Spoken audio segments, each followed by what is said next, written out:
जय श्री जगन्नाथ। काली चित्तलागि अमावास्या थिला। काली तो आम भाविलु आप सहित कथा हेबु बोली, किंतु कथा हो पार्लु ना, टिके थका लगुला कहीं आम दिन सारा कम सारिक राति ही आप सहित कथा हो थाउ।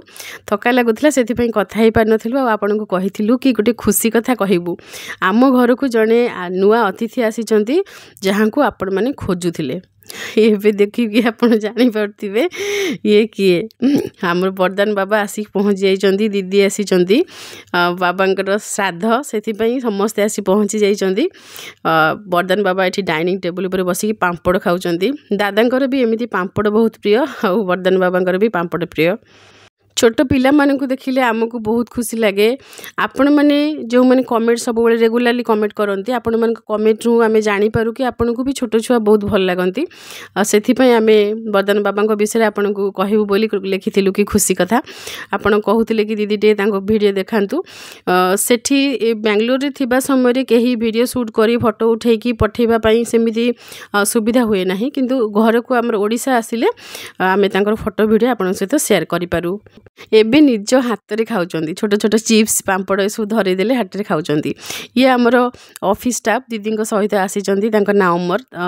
आमे आपण को बिजनेस विषय कहबू बोली कहिथिलु। किछि प्रॉब्लम नाही, आमे शीघ्र वीडियो शेयर करबू, किंतु भीतर जेहेतु दीदी हरिका आछंती एबे तो आमे गोटे दीटा दिन आपण ठारू माने ब्रेक नेइथिलु। आज दीदी विषय आमे आपण को कहिलु, तापरे आमे गोटे दिन एडिटिंग करके आमे नेक्स्ट डे आपण सहित शेयर कर देबू। जहाँ भी आपनकर बिजनेस विषय क्वेश्चन अच्छी सब क्वेश्चन आम आंसर देबू। ग्लास रे बरदान बाबा ए पानी पिउचंदी। घरे पूरा खुशी माहौल एबे। ये मौसी ये आगर आम घरे काम करथिले, माने एबे भी काम करूचंदी। एबे किंतु से रेगुलर आसी पार नांदी, से टिके दूर रु आसंती, बस रे आसी कि काम करिकि पळांती। तो जेउ माने काम करिचंदी आम घरे जे माने जिबा आसीबा करि पारंती नाही, से रुहंती, तांको पई भी घर व्यवस्था अछि। और जेउ माने चाहंती कि ना आमे जिबा आसीबा करिकि काम करिवु, से सेमिति भी काम करंती। तो ये मौसी आगर काम करथिले, जेतेबेले किछि माने अधिक भीड़ हो जाए, काम अधिक थाए, से डाकिले सी भी आसती। तो सी आसी छुआ संगे आसिकी पूरा मिसी जाइए। सी छुआ को ही बहुत भल पाती, भल कथा कहती।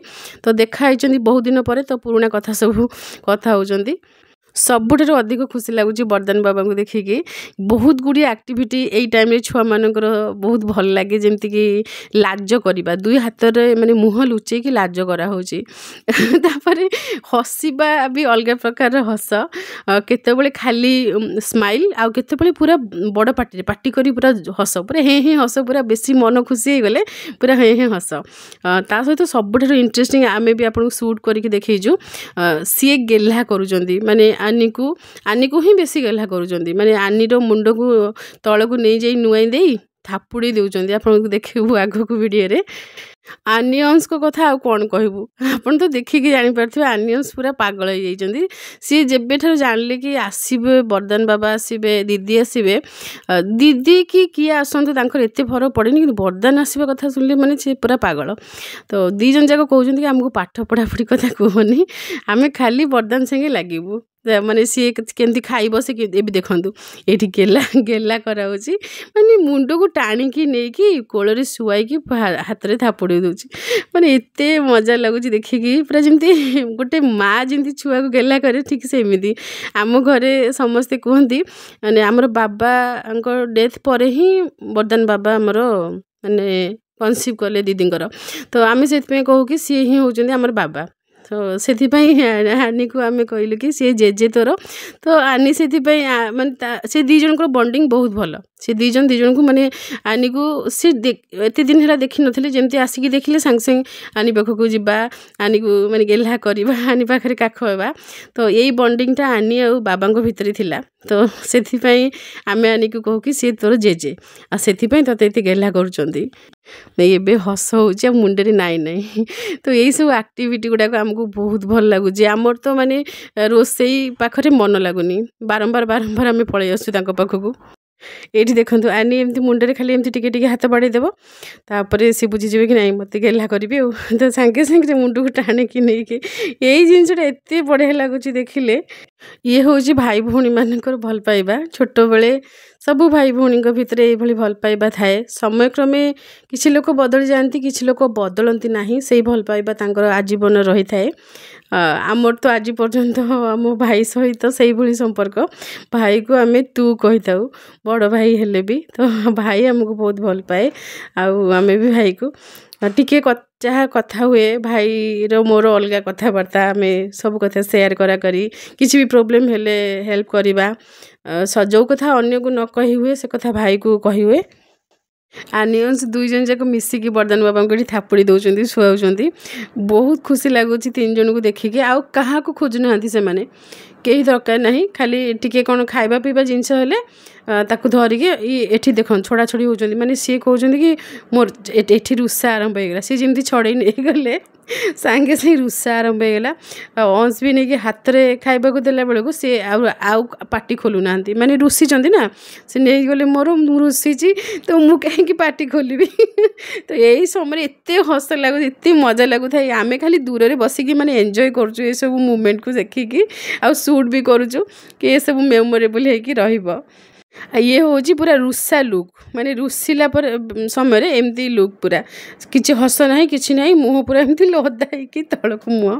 ବହୁତ ଗୁଡ଼ାଏ ଖେଳିକି ଯେତେବେଳେ ପୁରା ଥକିଗଲେ ସେତେବେଳେ ଶୋଇପଡ଼ିଲେ। ଆଉ ଶୋଇବା ସମୟରେ ବି ଏଠି ଭାଇ ଭଉଣୀ ମିଶିକି ଶୁଆଇଛନ୍ତି। ଯେତେ ସବୁ ତକିଆ ଘରେ ଅଛି ଆଉ ସବୁ କଣ୍ଢେଇ ଫଣ୍ଢେଇ ସବୁ ସଜାଡ଼ିକି ରଖିକି ଶୁଆଇଛନ୍ତି। ଏଠି ଆମେ ଆଉଥରେ ବି ସୁଟ୍ କରିଥିଲୁ, ପୁଣି ସେମିତି ରୁଷା। ସେ ରୁଷାକୁ ଦେଖିକି ଆମକୁ ବେଶୀ ଖୁସି ଲାଗୁଛି କି ରୁଷାରେ ବାବା। ଆମେ ଦୂରରୁ ବସିକି ସୁଟ୍ କରୁଛୁ। ଆଉ ଡ୍ରେସ୍ ପିନ୍ଧିଲା ବେଳେ ଜମା ଦେଖେଇବେନି, ତ ଡ୍ରେସ୍ ବଟମ୍ ଆମେ ହିଁ ପିନ୍ଧୁଥିଲୁ, ମାନେ ବଟମ୍କୁ ଉପର ତଳ ହେଇଯାଇଛି, କେଉଁଠି କେଉଁ ବଟମ୍ ଲାଗିଯାଇଛି ଜଣା ନାହିଁ। ଆଉ ରୁଷାଟା ଦେଖିବା ପାଇଁ ବହୁତ ମଜା ଲାଗୁଛି। ସେଇଥିପାଇଁ ଆମେ ବାରମ୍ବାର ଜୁମ୍ କରି ଆପଣଙ୍କୁ ଦେଖୁଛୁ। ମାନେ ଦୂରରେ ଆମେ ବସିଛୁ, ସେ ପୁରା ତଳକୁ ମୁହଁ କରିଦେବେ, ମାନେ ଆଖି ଦେଖାଯିବନି। ତାପରେ ସେଠୁ ଧୀରେ ଧୀରେ ସେ ନିଜେ ଚାହିଁବେ ଦେଖିବା ପାଇଁ। କି ମଜା ଲାଗୁଛି, ମାନେ ବହୁତ ବଢ଼ିଆ ରୁଷା। ଦୁଇ ଭାଇଙ୍କ ଭିତରେ ଖେଳନାକୁ ନେଇକି ରୁଷାରୁଷି ହେଇଯାଉଛନ୍ତି। ଅଂଶର କହିବା କଥା କି ବରଦାନ ଖାଲି ମୋତେ ଚାହିଁକି ରହିବ, ମୋ ସାଙ୍ଗରେ ଖେଳିବ, ମୋତେ ଗେହ୍ଲା କରିବ, ମୁଣ୍ଡ ଥାପୁଡ଼େଇବ। ଦିଦିକୁ ସବୁ କରୁଛି, ମୋତେ କିଛି କରୁନି। ସିଏ କିନ୍ତୁ ଦିଦି ସାଙ୍ଗରେ ଅଧିକା ଆଟାଚ୍, ତ ସେଇଠୁ ଝଗଡ଼ା ଆରମ୍ଭ ହେଇଯାଉଛି। ଏବେ ପୁରା ମୁଡ୍ ମାନେ ପୁରା ଭଲ ଅଛି, ହସ ମୁହଁ। ଆଉ ସବୁଠୁ ଇଣ୍ଟରେଷ୍ଟିଂ ଲାଗିଲା ଯେତେବେଳେ ଆମେ ଫଟୋ ଉଠାଉଥିଲୁ, ମାନେ ଫ୍ଲାସ୍ ଲାଇଟ୍ ଅନ୍ ହେଉଥିଲା, ସେ ଜାଣିପାରୁଛନ୍ତି କି ଫଟୋ ଉଠାଉ, ସେଥିପାଇଁ ହସିକି ପୁରା ଚାହୁଁଛନ୍ତି। ତ ଆମେ ପୁରା ଖୁସି ହେଲୁ। ଆଜିକାଲି ପିଲା ସେ ସମସ୍ତେ ଜାଣିଲେଣି କି ଫଟୋ ଉଠୁଛି। ଫୋନ୍ ନେଇକି ରିମୋଟ୍ ଯାହା ବି ହାତରେ ପଡ଼ିଲା ସେଥିରେ ନେଇ କାନରେ ଦେଇକି ହାଲୋ କୁହାହେଉଛି। କିଛିଟା ଇଂଲିଶ ୱାର୍ଡ଼ ବି ବୁଝୁଛନ୍ତି, ଯାହା ଦିଦି ତାଙ୍କୁ ଶିଖେଇଛନ୍ତି। ମାନେ ହେଡ଼୍, ହ୍ୟାଣ୍ଡ, ଲେଗ୍ ଏମିତି କହିଲେ ସେସବୁ ବୁଝିପାରୁଛନ୍ତି। ଖଟ ଉପରେ ପାଠ ପଢ଼ିବାକୁ ନେଇକି ଆପଣଙ୍କର କମେଣ୍ଟ ଥିଲା। ଆପଣଙ୍କ କମେଣ୍ଟକୁ ଆମେ ପଜିଟିଭଲି ରିସିଭ୍ କରୁଛୁ। ଖଟ ଉପରେ ପାଠ ପଢ଼ିବାର ନିୟମ ନାହିଁ ଏକଥା ଆମେ ମଧ୍ୟ ଜାଣିଛୁ, କିନ୍ତୁ କିଛି ପରିସ୍ଥିତି ଏମିତି ଥାଏ ଯେତେବେଳେ ପିଲାମାନେ ଖଟ ଉପରେ ପାଠ ପଢ଼ନ୍ତି। ପିଲାମାନେ କହିଲେ ଅଂଶରିକା ଯେଉଁ ବୟସର ଅଛନ୍ତି, ଛୋଟ ପିଲା, ଏମାନଙ୍କର କୌଣସି ଦୋଷ ଧରାଯାଏ ନାହିଁ। ଯେମିତିକି ଖଟ ଉପରେ ସେମାନେ ବସିକି କେବେ ଏଇ ଯେଉଁ ଜଳଖିଆ ଟିକେ ଖାଇଦେବା, ବିସ୍କୁଟ୍ ଖାଇଦେବା, ଏସବୁ କରନ୍ତି ପିଲାମାନେ। ତା'ର ଅର୍ଥ ନୁହେଁ ଯେ ବଡ଼ ହେଲେ ସେଇ ଜିନିଷ ସେମାନଙ୍କର କଣ୍ଟିନ୍ୟୁ କରିବ। ଅଇଁଠା ବାରଣ କିମ୍ବା ଖଟ ଉପରେ ନ ଖାଇବା, ଖଟ ଉପରେ ନ ପଢ଼ିବା, ଏସବୁ ଜିନିଷ ପିଲାମାନଙ୍କୁ ଧୀରେ ଧୀରେ ଶିକ୍ଷା ଦିଆଯାଇଥାଏ। ଛୋଟବେଳେ ଅତି ଛୋଟ ପିଲା ଯଦି ଆମେ ତାଙ୍କୁ ବେଶୀ ନିୟମ କହିବା ନା, ସେମାନେ ବି ଗୋଟେ ପ୍ରକାରର ନିୟମରେ ବାନ୍ଧି ହେଇଗଲା ଭଳିଆ ହେଇଯାଆନ୍ତି, ତ ସେମାନଙ୍କୁ ଭଲ ବି ଲାଗେ ନାହିଁ। ଆମେ ହଷ୍ଟେଲ କଥା ଆପଣଙ୍କୁ କହୁଛୁ। ଯେତେବେଳେ ଆମେ ହଷ୍ଟେଲରେ ରହୁଥିଲୁ, ଆମକୁ କେବଳ ଗୋଟେ ବେଡ଼୍ ହିଁ ମିଳୁଥିଲା। ବେଡ଼୍ ପାଖରେ ଆମେ ଖାଲି ଛିଡ଼ା ହେଇକି ଏପଟ ସେପଟ ଚାଲିପାରିବୁ, ଆଉ କିଛି ନାହିଁ। ତଳେ ବି ସମସ୍ତେ ଚପଲ ରଖନ୍ତି, ସେଥିପାଇଁ ଆମେ ବେଡ଼୍ରେ ବସିକି ସେଇଠି ପାଠ ପଢ଼ିବା, ସେଇଠି ଖାଇବା, ସେଇଠି ଶୋଇବା, ସବୁକିଛି ଯାହା କରିବ ବେଡ଼୍ ଉପରେ। ଏମିତିକି ମୁଣ୍ଡ କୁଣ୍ଡେଇବା ପାଇଁ ବି ସେଇ ବେଡ଼୍ ଉପରେ ହିଁ ମୁଣ୍ଡ କୁଣ୍ଡେଇବ। ଯାହା ଚୁଟି ଝଡ଼ିକି ପଡ଼ିବ ବେଡ଼୍ ଉପରେ ପଡ଼ିଥିବ। ତ ଏମିତି ସିଚୁଏସନ୍ ବି ମାନେ ଫେସ୍ କରିବାକୁ ପଡ଼େ।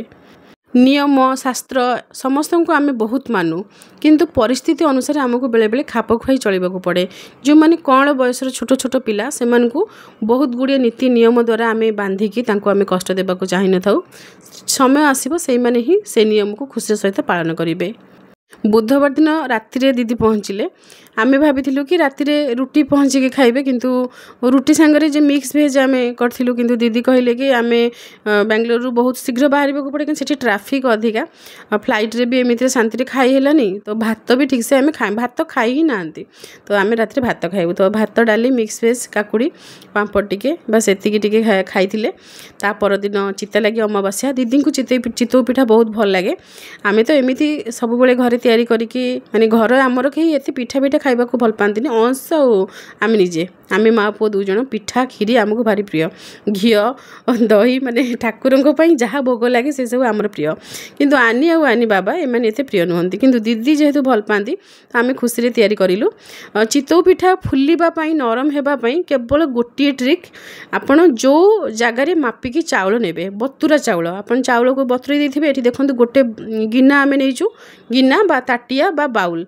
जहाँ आपण कहउथिबे तो एठी आमे गोटे गिना नेइचु चाउल तो सेई गिना रे मापिकी 2 ताटिया फुल करिकी आमे नेबा नडिया नडिया को कोरिकी आपण रखिथिबे तो कोरा नडिया डबल जीवो माने गोटे कप चाउल रे 2 कप नडिया कोरा 2:1 ए रेशियो रे आमे चाउल बतुरा चाउल आ नडिया नेबा से पानी देकी जी नॉर्मल आपको पानी दरकार आपन देकी ताको ग्राइंडिंग कर देबे जो पिठो रेडी हम आपनकर पिठो को एभली आपन पानिया करबा को पड़िबो पानी देकी आपन पानिया कर देबे सेथिरे आपन लूण पकेबे जदि बास्ना चाहुचंदी गुजराती को टिके ता चोपा बाहर करिकी मंजी को टिके ग्राइंडिंग कर देबे गुजराती रो बास्ना भी आसीबो किछ नै आपन एमती घोड़े की साइड रे ओदा कपड़ा देकी कर देबे पिठा बहुत नरम नरम पिठा तैयारी हो बेसी किछि परिश्रम नाही ए पिठारे बहुत सुंदर भी देखा जाए और स्वादिया भी लगे खाइबा भोर भोर आम चितौ पिठा तैयारी कर दे थाउ जेमति कि ठाकुर को सकाळ भोगरे आम पिठा भोग लगेबू पिठा सहित जहाँ फलमूल भोग लगी थाए ठाकुर को पूजा भोग पर तापर आम पलि आसिलु रोषे करबा पई द्वितीय प्रहर रे जेहेतु अमावास्या गुरुवार तेणु अरुआ अरुआ सब रोषे हेब तो आम सेठी रोषे रे लागि पड़लु जहाँ जहाँ रोषे करथिले आपन टे देखे दीचु आलू को भाजवा समय से जमा भी लुण पकेबे नहीं तेल रे भाजंतु बा घी रे भाजंतु आपण खाली भाजिबे तार रंग भल आसीबो आ मुड़मुड़िया हेकी भल भाव में भाजी हो जदि लुण पकेबे ताहले आलू नरम हो एठी गाजर को भी आम छाणिक रखीचु डालमा मिक्स भेज खीरी आ गोटे राइस होता जो थी कि खाली ग्रीन मटर पड़ी होता प्लेन राइस आ गोटे राइस माने खेचुड़ी टाइप होता तो सेटा आम देखा भूली जाइचु तो ये भी पूरी भी होता पूरी जो जे भात न खाइबो से पूरी खाइबो बा रात्रि भी पूरी खाइबे तो ये सब ग्रोसरी आपणकर गोटे थर कमेंट थिला कि आपण मंथली जो आसे ग्रोसरी ताक सब केमती रखती मंथली एते जिनस आम स्टोर करी केबे रखि न थाउ कहीं मार्केट पाखरे ऑफिस बॉय अछंती टिके कौन दरकार पड़े से दे दियंती तथापि जितेबले भी किछि टिके अधिका दरकार है घरे गेस्ट अधिका अच्छा दरकार है तो आम अधिका किसी आनी एमती गोटे प्लास्टिक रो बास्केट अच्छी ये एते बड़ नुहे कि एते छोट भी नुहे तो ता भितर काफ़ी जिनस आप देखिपे आम एमती रखी था तो प्राय समस्त घरे एमती ही रखती किछि स्टील बासन है जमती कि चाउल डब्बा अट्टा डब्बा से भाया स्टील डब्बा बा प्लास्टिक डब्बा ता भीतर तो पैकेट वाला जिनस अच्छी ना आम प्लास्टिक रे भी रखिपर किसी प्रोब्लेम नहीं तो से एमती रखिदे आपड़ जितेबले नेक्स्ट टाइम सरीज जिनस आपको ही प्रथम चेक करेंगे तो आपण सहज हो नचेत रहीज जिनस तो प्राय सब जिनस एमती आम पैक करके रखी था एत डिटेल आम भिडियो एवं सेयार करूना आपण सहित आमर परिस्थिति भी आपटे बुझे किसी लोक बहुत माने बहुत मन दुख कर बहुत माने बहुत मन दुख कर कि आम सहित कमेंट सेक्शन में कथा हो पारूनु बोली तो कौन करवा आपण निजे चिंता करूँ घर दायित्व अच्छी ना घर को तो देखा पड़ो आउ कान फोड़ा विषय आपंकर प्रश्न थिला अंश कान फोड़ा विषय आम वीडियो शेयर करूँ आप सहित विद्यारंभ एवं कर्णवेद ये सब मो ओडिया डिटेल वीडियो अच्छी पूजा विषय एवं गोटे ब्लॉग वीडियो भी आम आनियंस चैनल शेयर करूँ तो आप वीडियो जब देखीदेवे ताहले आपन को ये सब विषय डिटेल आपको जना पड़ कि एज केते कौन केमती कौटी करेंगे तो आपन ये सब पूजा टॉपिक रे आपन मो ओडिया वीडियो सर्च करेंगे आ जदि भी पर्टिकुलर से वीडियो पाऊना कमेंट सेक्शन में लिखे आम देखिले आम लिंक देदेबू नचेत आम परिवार रे जी भी सदस्य देखिए आपण मान को अनुरोध जदि किसी वीडियो आम चैनल अच्छी कहीं जानी ना देखी ना मागुंट आपड़ प्लीज तांकु लिंकटा आनी देदेवे एतिकी करदेवे आउ भूल बुझंतु ना आमर तो इच्छा दिन रात 24 घंटा आपन सहित बस गपीबा हेले घर काम ତ କରିବା ନା, ପରିବାରକୁ ଦେଖିବା ନା ନାହିଁ, ଖାଲି ସୋସିଆଲ ମିଡ଼ିଆରେ ଅଧିକା ସମୟ ଦେବା। ଆପଣ କ'ଣ ଏସବୁ ପସନ୍ଦ କରନ୍ତି? ଆପଣ ବି ଏମିତି ସ୍ତ୍ରୀ ଲୋକଙ୍କୁ ପସନ୍ଦ କରିବେନି ଯିଏ ସବୁବେଳେ ସୋସିଆଲ ମିଡ଼ିଆରେ ହିଁ ଆକ୍ଟିଭ୍ ରୁହନ୍ତି। ଆମେ ପୁରା ଘରର କାମ ସାରିଲା ପରେ ସନ୍ଧ୍ୟା ସମୟରେ ଅଧଘଣ୍ଟାଏ ଭିତରେ ସମୟ ବାହାର କରି ଆପଣଙ୍କ ସହିତ କଥା ହେଇଥାଉ। ତା ଭିତରେ କିଛି କିଛି ପ୍ରଶ୍ନ ଛାଡ଼ି ହେଇଯାଏ, ରହିଯାଏ। ବାରମ୍ବାର ସେଥିପାଇଁ ଆମେ କ୍ଷମା ମାଗିଛୁ। ଅନ୍ୟ କୌଣସି ଜିନିଷ ନୁହେଁ କି ଆମେ ଆପଣଙ୍କୁ କାହାକୁ ଇଗ୍ନୋର କରିବୁ, କାହା ସହିତ କଥା ହେବୁ, ସେମିତି କିଛି ବି ନୁହେଁ। ସମସ୍ତଙ୍କ ସହିତ ଆମେ କଥା ହେବାକୁ ଭଲ ପାଉ। ସମସ୍ତେ ଆମ ପାଇଁ ସମାନ। ଏପଟେ ଆପଣଙ୍କର ପ୍ରଶ୍ନ ଆସୁଥିବ, ସେପଟେ କିଏ ଘରେ ଆସି ଗେଷ୍ଟ ବସିଥିବେ, ତେଣୁ ସେ ପରିସ୍ଥିତିକୁ ଆପଣମାନେ ଟିକେ ବୁଝିବେ। ଆଶା କରୁଛୁ ଭିଡ଼ିଓ ଆପଣଙ୍କୁ ଭଲ ଲାଗିଥିବ। ରହୁଛୁ। ଜୟ ଶ୍ରୀ ଜଗନ୍ନାଥ।